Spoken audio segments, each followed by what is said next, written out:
Perhaps on a summer's day in July, you may have watched the clouds drifting behind a tree like this white oak.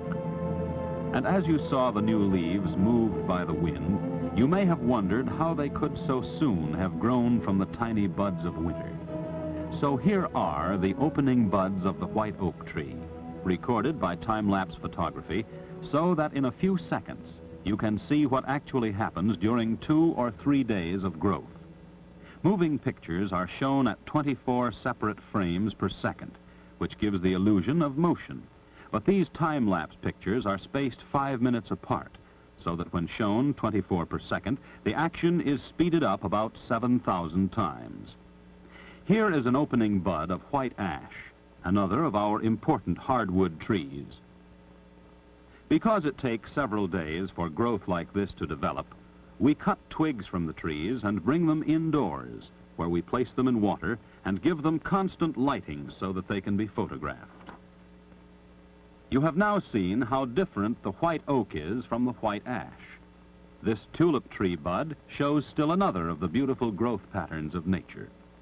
Notice how each tiny leaf is folded neatly sideways along the mid-rib, and the way in which it expands and flexes into its final mature shape. When you focus your moving picture camera on a growing bud, you can only guess how fast it will open and whether or not the unfolding leaves will develop where you want them. Quite often a bud will open too fast, or it may sulk and grow very little. Sometimes you get no cooperation whatsoever from twigs brought indoors and placed in water. Instead of opening as expected, this flower bud of the tulip tree simply wilted and did not open at all. But if a few days later we go outdoors to the tree itself, we shall find dozens of these beautiful cup-shaped flowers which give the tree its name. But long before the tulip tree flowers, the flower buds of the many willows, including this, the pussy willow, attract attention and are brought in for home decoration.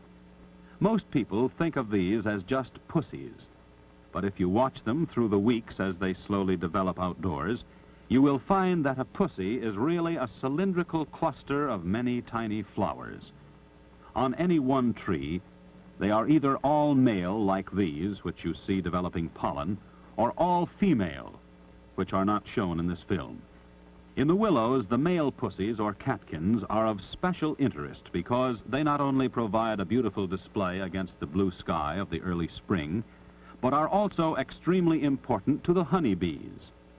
See what a hurry they are in to collect the golden pollen and pack it in a ball on each hind leg. Their motions are so rapid that you can hardly follow the way they attack the anthers, but the result is clear to see. Pollen is a necessary food for honeybee young or larvae in the hive. And so, with pollen baskets full, the field bees come home and go scurrying past the guards and up between the crowded waxy combs where thousands of larvae are waiting to be fed honey and the new pollen. The soft maples, both red and silver, are also early flowering. These are the colorful flower buds of the red maple and contain only stamens. The female flowers are usually in separate buds on the same tree or on separate trees. You can see that another problem of time-lapse photography is to keep the growing plants in focus over a period of from 1 to 3 days. For best results, the camera should be focused every hour or 2. And when you leave the laboratory at night, you always wonder where the subject will be the next morning. These are the female flower buds of the silver maple. The flowers themselves are very small and are packed closely together in the bud. If we remove all but one flower from the bud, we can then compare it in size with the head of a pin. On April 10th, these females were catching pollen. 10 days later, we begin to see the winged fruits of the silver maple developing and can watch the slow opening of the leaf bud just above the fruit cluster. By the 2nd of May, the fruits, although still green, are nearly full size, and the new leaves have expanded rapidly. 1 month later, the mature double fruits break apart in the center, and each half takes off to spin through the air, sometimes 50 feet or more before alighting on the ground. Notice the intricate pattern of the veins in the wing. If you will collect several handsful of these silver maple fruits and throw them up in the air, you can see how they circle around like tiny helicopters on their way down. Silver maple fruits germinate as soon as released, and here is the young tree emerging from the seed. Several days' growth is here compressed into 10 seconds on the screen. At the top is a leaf bud, and below it 2 flower buds of the eastern cottonwood. Here come the staminate catkins from a twig brought indoors on April 7th. In common with the willows, these catkins consist of many tiny flowers arranged around a central stem. Outdoors, it took about 10 days for these red males to reach full size and to get ready to shed their pollen. Meantime, the females on separate trees show little signs of emerging. But just as the males were ready, the females put on a burst of speed, broke through their protecting but now hampering bud scales, and were ready for the pollen wafted to them by the spring breeze. Now that flowering is finished, the leaf buds open. To bring a twig from the cold outdoors into a heated room accelerates its growth. But this soon stops when the stored food is used up. You then wait several days and try to find outdoors other buds which have meantime grown to about the same stage as the ones you are using. In this way, you continue your photographic story. The female flowers in about 5 weeks have developed into these bead-shaped capsules, now ready to open and release their tiny seeds, each one equipped with a parachute of silky white hair, which may carry it many miles away from the parent tree. So many of these silky parachutes are leaving the tree that it's like watching a snowstorm in June. You can also see how this tree got the name cottonwood.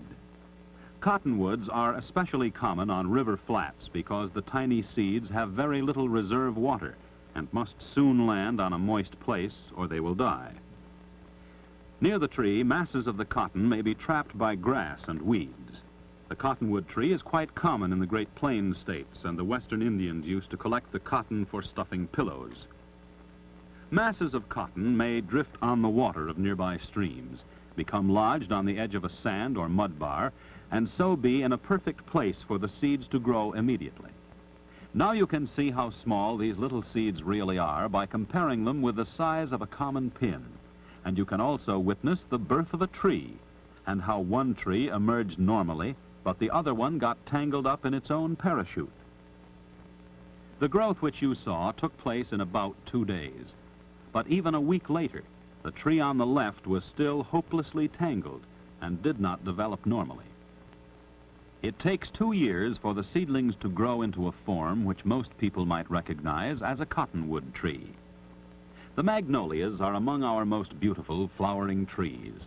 This one is the cucumber tree, so called because the young fruits look something like miniature cucumbers. In this film, you have been watching the miracle of growth, recorded in a way utterly impossible until recently.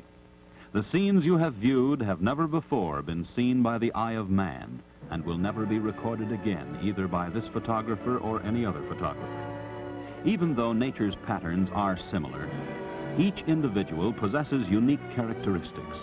It is hoped that this film will help you to better enjoy the world of nature surrounds us.